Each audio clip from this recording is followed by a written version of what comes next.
pozdravljeni. Današnja gostja podcasta Poslušam se je Tina Jereb. Pozdravljena. Pozdravljena.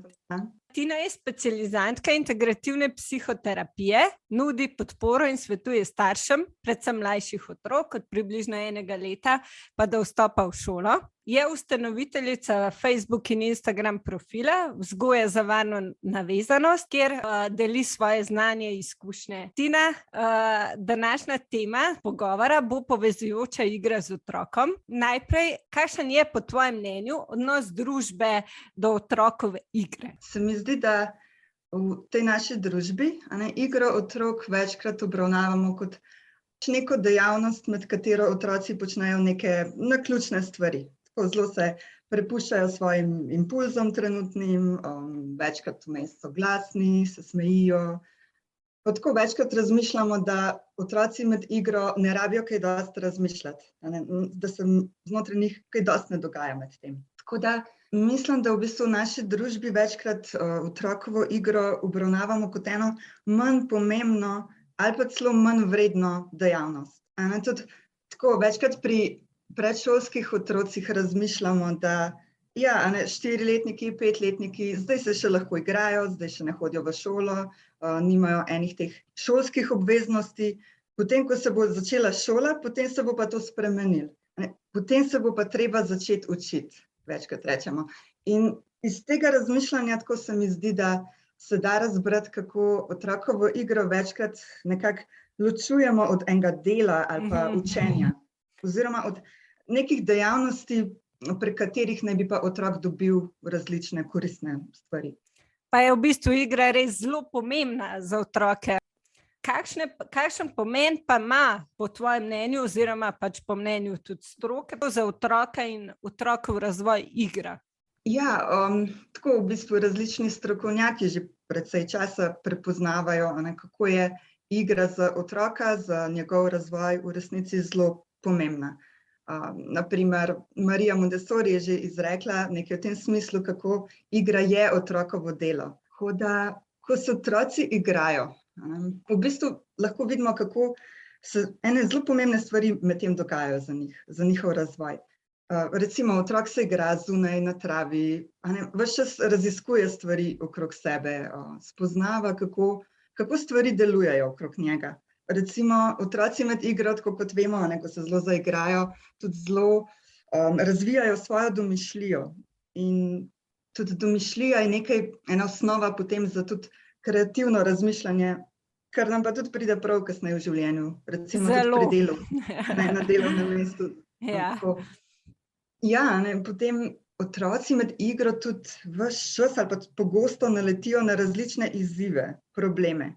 Od tega, kako 2 kocke skupaj sestaviti, do tega, kako, škatle eno na drugo postaviti, da stolp nastane iz njih, do tega, kako, šotor postaviti iz neke odeje.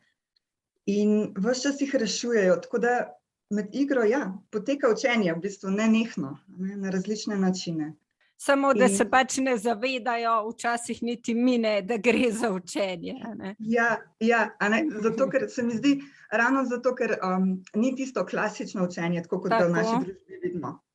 Kdaj se učenje dogaja, ko otrok sedi pa recimo piše nalogo. Zdaj se v bistvu domišljijo, kreativnost, reševanje problemov, tudi govor. Govor ni razvoja, seveda, ko otrok se pogovarja med igro, recimo sploh s sovrstniki, giba se, premika, tudi ta razvoj se potem krepi. Mogoče še to omenim, da seveda, ko se pa otroci igrajo z drugimi otroki, sovrstniki, takrat se pa še te njihove socialne veščine razvijajo. Kako, graditi prijateljski odnos s sovrstniki, kako se je pomembno uživeti potem tudi v doživljanje drugega otroka, seveda, ko so razvojno to sposobni. Kako počakati na vrsto, ali pa se izstrinjati, ali posoditi igrače, ali ne, pa kdaj, pa kako.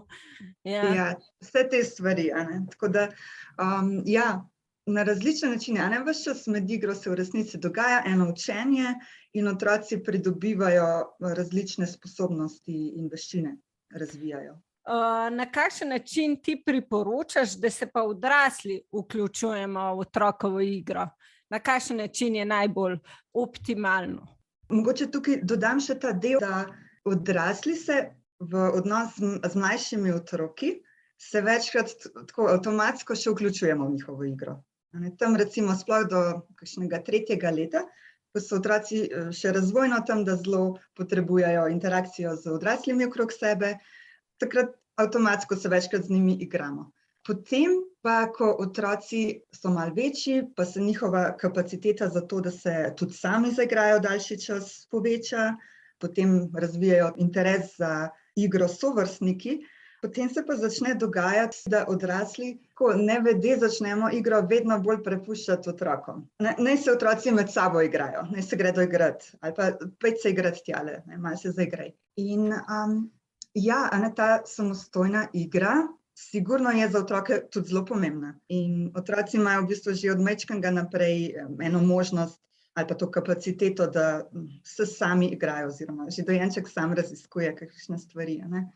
Ta igra je sigurno za otroke pomembna. Tako obe v bistvu, to vključujoča, z nami povezana igra in tista samostojna sta zelo pomembni za otrokov razvoj. Ja, tako. Obe sta pomembni in tudi ta igra s sovrstniki, tudi to otroci potem, ko imajo interes v njo. Tako da, bi na začetku mogoče izpostavila ta del, da samostojna igra, igra s sovrstniki, obe sta pomembni za otroke, rabijo ta čas za njo.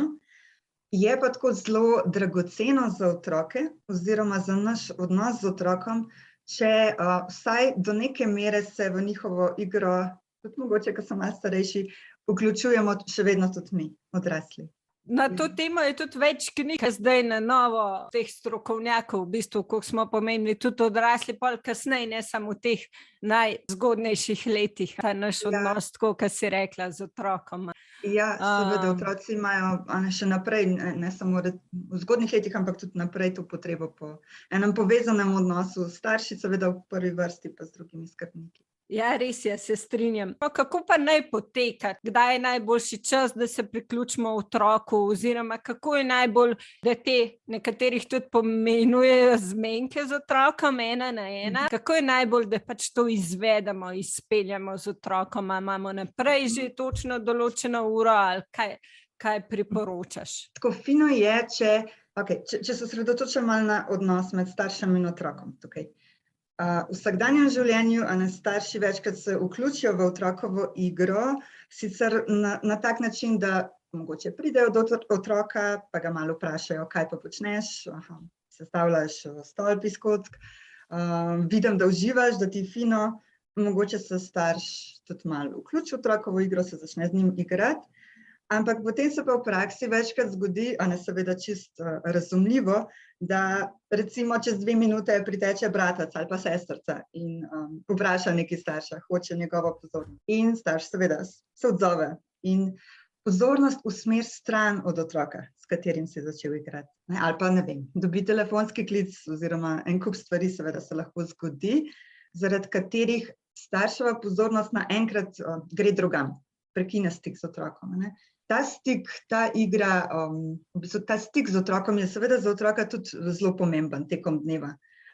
Je zelo dobrodošlo to, da starš pride pa malo opazi, kaj otrok počne. Je pa za otroke tudi zelo dragoceno, če starši najdejo nekaj tega časa, da se na še bolj povezujoč način igrajo z njim, na bolj prisoten. Ja, na kakšen način zdaj, kako to naj bi izgledalo, kakšna je zdaj ta povezujoča igra, ki otrokom prinaša različne, če rečem, koristi ali pa odnosu med staršem. Doprinos, ja. Ja, en doprinos, ene dragocene stvari.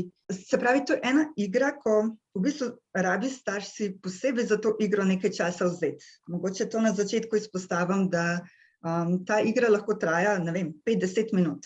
Se pravi, to je en omejen čas. Bistvo pri tej igri je, da tako tista najpomembnejša stvar je, da smo z otrokom res prisotni. In tukaj imamo večkrat že izzive, že čisto iz tega, da naš je v bistvu nagnjen k temu, da zelo razmišljamo o preteklosti in prihodnosti, precej časa med dnevom. Tako da včasih je že ta izziv, da ko se z otrokom igramo, da res imamo pozornost na njem, na tem, kar se dogaja ta trenutek, da ne razmišljamo, kaj treba še vse narediti, recimo kasneje. Se pravi, da je starš pozoren na to, da če mu misli uidejo drugam, da jih pripelje nazaj. Na igro z otrokom, tako pa da tako, ja. Da nismo z mislimi prej ali pol za v trgovino, naprimer, ali tako. Ja, da ima pozornost na otroku, to pomeni, da je pozoren na to, kaj otrok govori med igro in mogoče še posebej na to telesno govorico, se pravi na ton glasu od otroka, ko nekaj govori, na pogled, na izraz na obrazu, na gibanje, kako se premika, kako se s celim telesom izraža med tem. Ker v bistvu prek te telesne govorice vidimo, kaj otrok čustveno doživlja v nekem trenutku, kaj se znotraj njega dogaja, mogoče tudi kaj potrebuje v eni situaciji, in se na to potem lahko smiselno odzovemo. Mogoče bi da drugi še vprašala, ker si prej glede organizacije, se pravi bratov, sester, mobitela. Takrat ugasnemo mobitel oziroma damo na tišje. Kako pa glede organizacije bratov, sester, damo kakšen urnik, takrat sem s tem otrokom, pa ga poimenujemo, ali kako še priporočaš? Ja, tako v družinah, kjer je več otrok, seveda je to malo bolj zahteven, to igro izpeljati, ravno zaradi tega, kar si omenila, ker je treba malo zorganizirati, tako da je v bistvu se lahko samo en starš z enim otrokom naenkrat igra. To je tudi zelo pomembna stvar pri tej igri, da poteka z enim otrokom naenkrat. Ja, se pravi, pač drug starš se posveti drugemu otroku, naprimer, ne? Da drug starš prevzame po drugih oziroma se posveča drugim otrokom med tem časom. Se pravi, to pa pač mobitel damo na tiše, ne, in da se pač igramo pol. Ja, mobitel, tako kot si rekla, da res ni enih tudi teh zunanjih dejavnikov, ki bi prekinili to igro. Tudi za svoje osnovne potrebe poskrbimo, da ne bomo šli samo na hitro nekaj iskati si za jesti ali pa za piti in tako. Tako da je res to najin čas s tem otrokom. Ja. Pa ga še poimenujemo lahko, najin čas. Ja, fino je poimenovati ta čas z otrokom. Včasih tudi otroci, seveda, če so že toliko stari, sami poimenujejo. In nekako se držati pol tega poimenovanja, zato ker otroci, ko imajo nekaj teh izkušenj s to igro, potem vidijo, da to je pa res en poseben čas, ki ga imava z mami ali pa z očijem. Takrat je pa res mami samo z mano, se ne ukvarja z drugimi stvarmi. Tako da začnejo včasih otroci pa tudi sami prositi ali pa izraziti željo, kdaj bo spet ta čas za naju.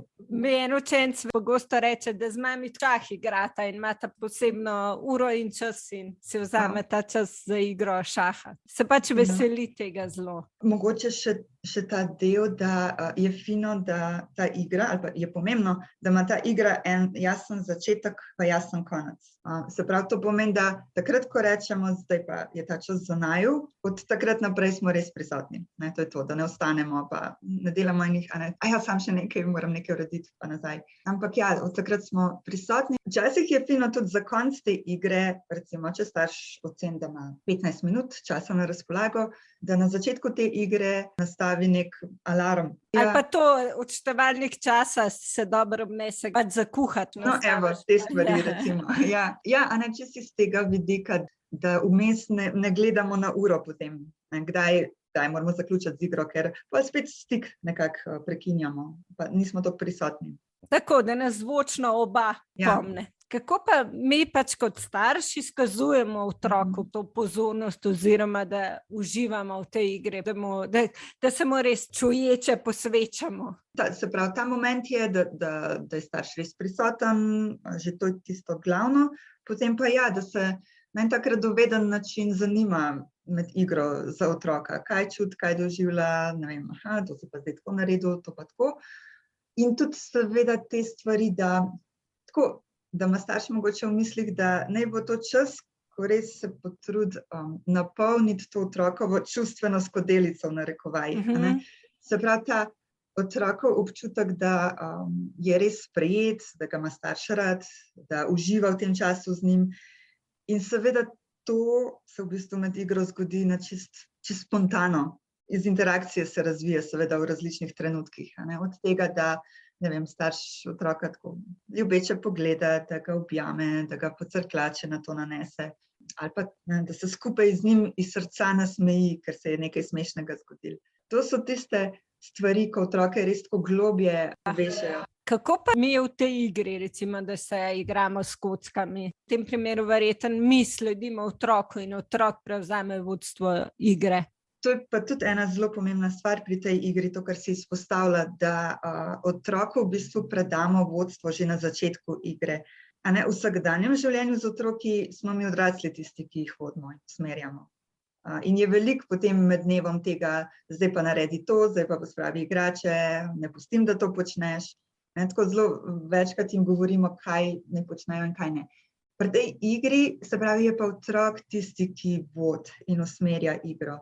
Otroku predamo vodstvo že na ta način, da na začetku igre rečemo, recimo, zdaj imam pa ta čas za tebe, zdaj ta najin čas, kaj bi pa ti danes rada počela? In s tem vprašanjem že takoj otroka povabimo, da on sam izbere, kaj bi počel. Ker ja, v vsakdanjem življenju pač večkrat mi povemo, kaj se bo dogajalo in tako. Ne? In potem v bistvu je pomembno, da smo pozorni tudi na to, da tudi tekom igre ne prevzemamo vodstva nazaj k sebi. Na kakšne načine to lahko počnemo, večkrat čist nevede, da začnemo neke svoje ideje vnašati v igro. Ja, pravim, čist v bistvu se ne zavedamo tega, ja, čist dostkrat res. Ja. Se mi zdi, ker smo tako navajeni te vodstvene vloge iz vsakdanjih situacij. Hitro gremo v to. Kaj pa, če bi to dal sem, ali pa kaj pa, če bi se raje igrala tako pa tako. Ja, tako da smo na to pozorni, da ne spreminjamo, ne vnašamo nekih svojih idej, ampak sledimo otroku, on pelje to igro. In mogoče še ta del, tudi to včasih hitro storimo, da otroka nekaj začnemo učiti ali pa ga popravljati v tem smislu. To pa nisi prav povedal, kako se temu reče. Recimo otrok vzame v roko rumeno kocko in reče, zdaj bom pa tole rdečo kocko vzel. In vidimo, da je narobe poimenoval barvo. In hitro gremo v to, ta pa ni rumena, ta je pa rdeča. Fino je med to igro, da ne učimo otroka, ne popravljamo, da se spomnimo na to, da za to bo dosti priložnosti izven časa te igre. Otrok se bo naučil, kako poimenovati barve. Tukaj res, ker to v bistvu v otrocih poveča eno napetost. Že spet imamo mi neko pričakovanje do njega, kaj bi on moral vedeti. Če ga popravljamo stalno, kako je prav, oziroma kako se kaj poimenuje v tem konkretnem primeru. Ja, in znižuje to občutek čustvene varnosti za otroka med igro. Verjetno, če bi tako pač nežno rekel, mislim nežno, da ni popravljanje v tem smislu, ampak da je mogoče rumena kocka, bi bilo to boljše ali... Tako, odvisno, kako bi otrok to začutil. Lahko bi začutil tudi v tem smislu, da smo ga popravili. Jaz bi, se mi zdi, v tem primeru pustila. Čist pač. Pustimo ta del. Otrok se bo že naučil. Bo kasneje veliko priložnosti, ko ne bo res te 1-na-1 igre. Ja. Kaj pa? Ja, kar pova, ja.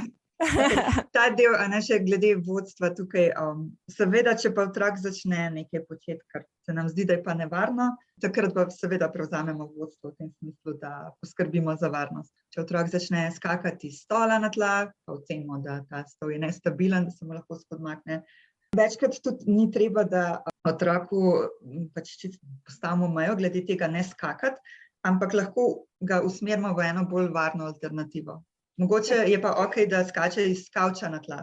Tako, ja, ali pa recimo tudi, če nekaj udarja, pa lahko rečeva, zdaj pa grejo udarjati, ne vem, eno žogo ali pa, da ga pač preusmerimo, če je nevarno, da mu ponudimo eno alternativo. Ja. Kakšen benefit oziroma korist oziroma doprinos pa ima ta igra, kaj krepi, ta igra pri otroku? Pa kaj se pa tudi mi vse naučimo v tem času otroku, v bistvu, kakšne, kaj imamo tudi mi velik v bistvu doprinos in veliko nam pove o otrokovem svetu ta igra, ta čas z njim. Tako, ko smo na tak način prisotni, polno prisotni pri otroku, ko ne gledamo na mobitel, ko mu predamo vodstvo, ga ne popravljamo, ko izkazujemo, da eno to sprejemanje in tako naprej. Vse to pri otroku zelo okrepi en občutek čustvene varnosti znotraj te igre. In kaj se zgodi takrat, ko se otroci počutijo varne ob nas?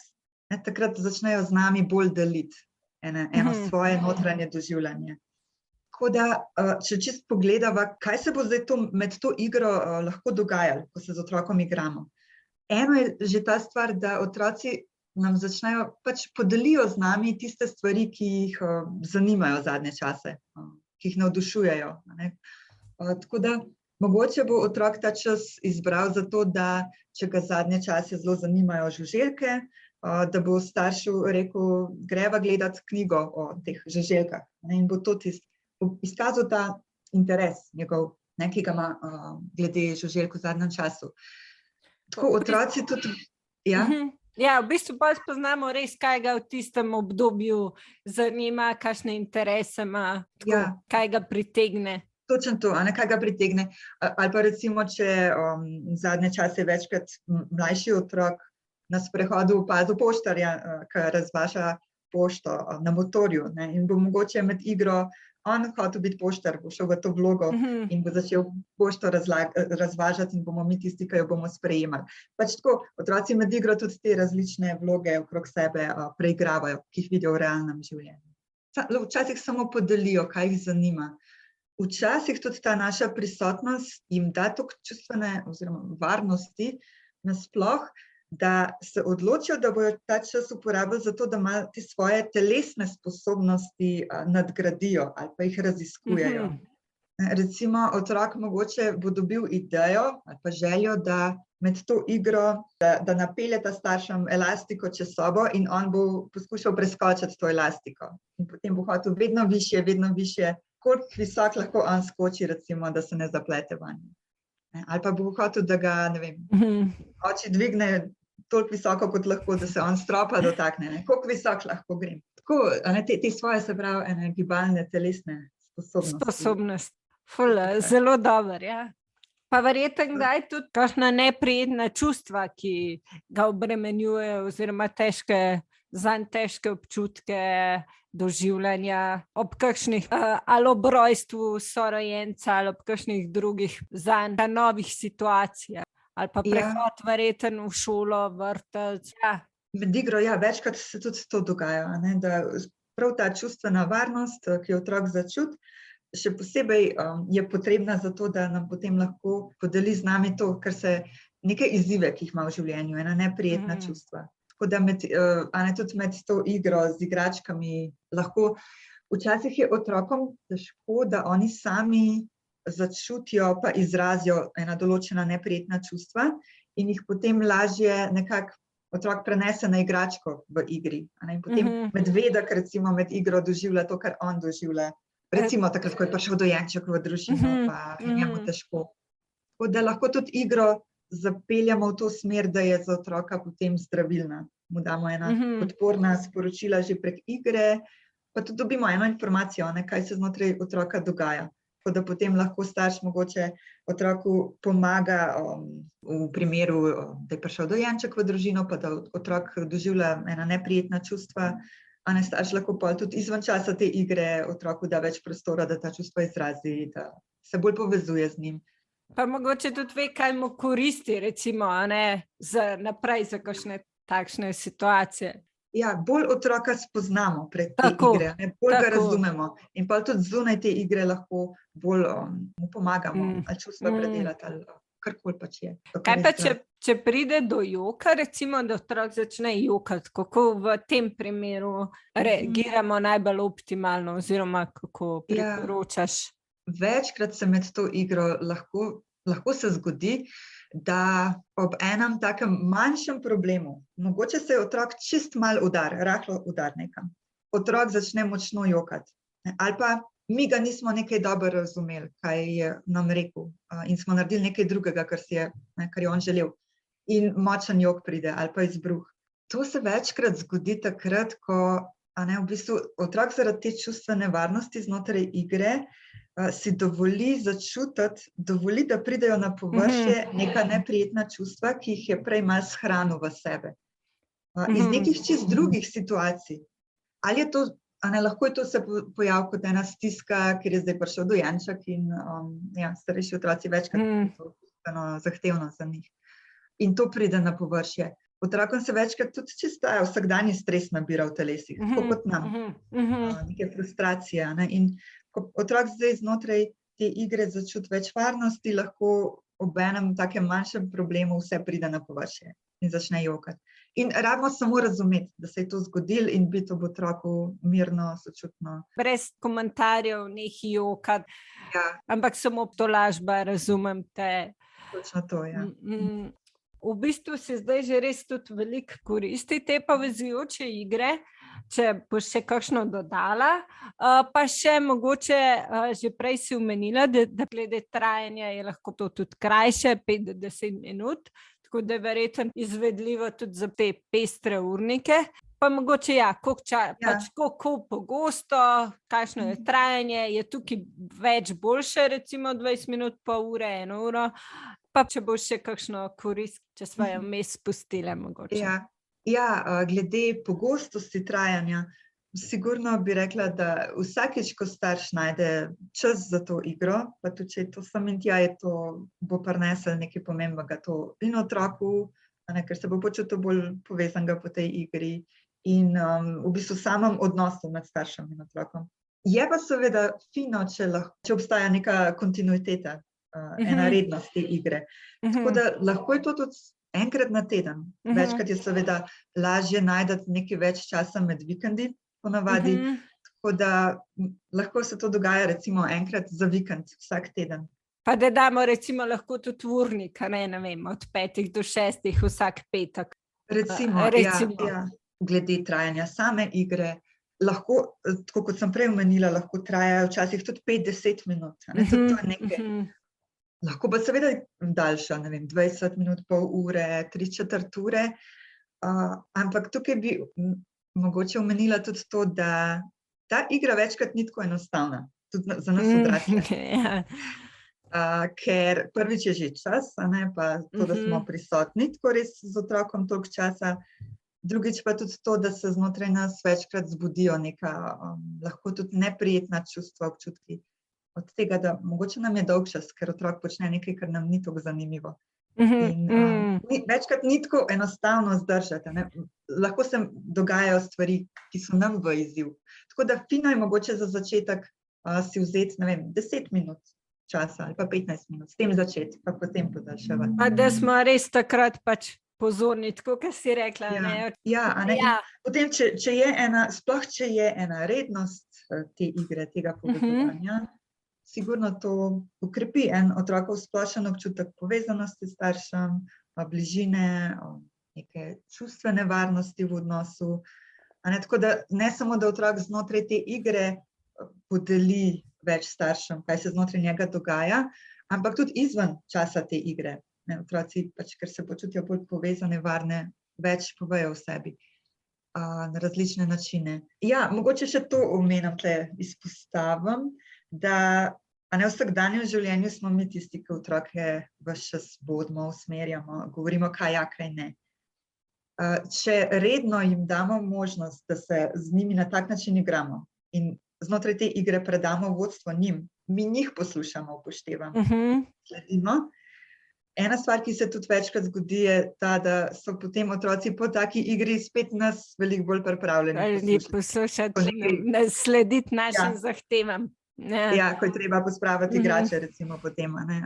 Ker otrok ima ta občutek, mami me je poslušala, je bila z mano, tako da je potem to. Sem bil slišan. In zdaj tudi jaz lažje slišam. Odlično. Meni se zdi, da si izjemno lepo povzela, kaj taka povezujoča igra je, kakšne ima v bistvu koristi za otroka, za naš odnos z njim, za kaj vse se mi kot starši naučimo otroku. Še enkrat hvala za sodelovanje. Sem zelo vesela, da si se odzvala povabilu. Z veseljem, hvala za povabilo tebi. Bi še kaj dodala? Hvala za pozornost sem, pa se mi zdi vsakič, ko zmoramo odrasli en tak stik vzpostaviti z otrokom, je dragoceno. Ali prek take igre ali na nek drug način. Zelo lepa misel za na koncu. Hvala vsem za poslušanje in se slišimo. Nasvidenje.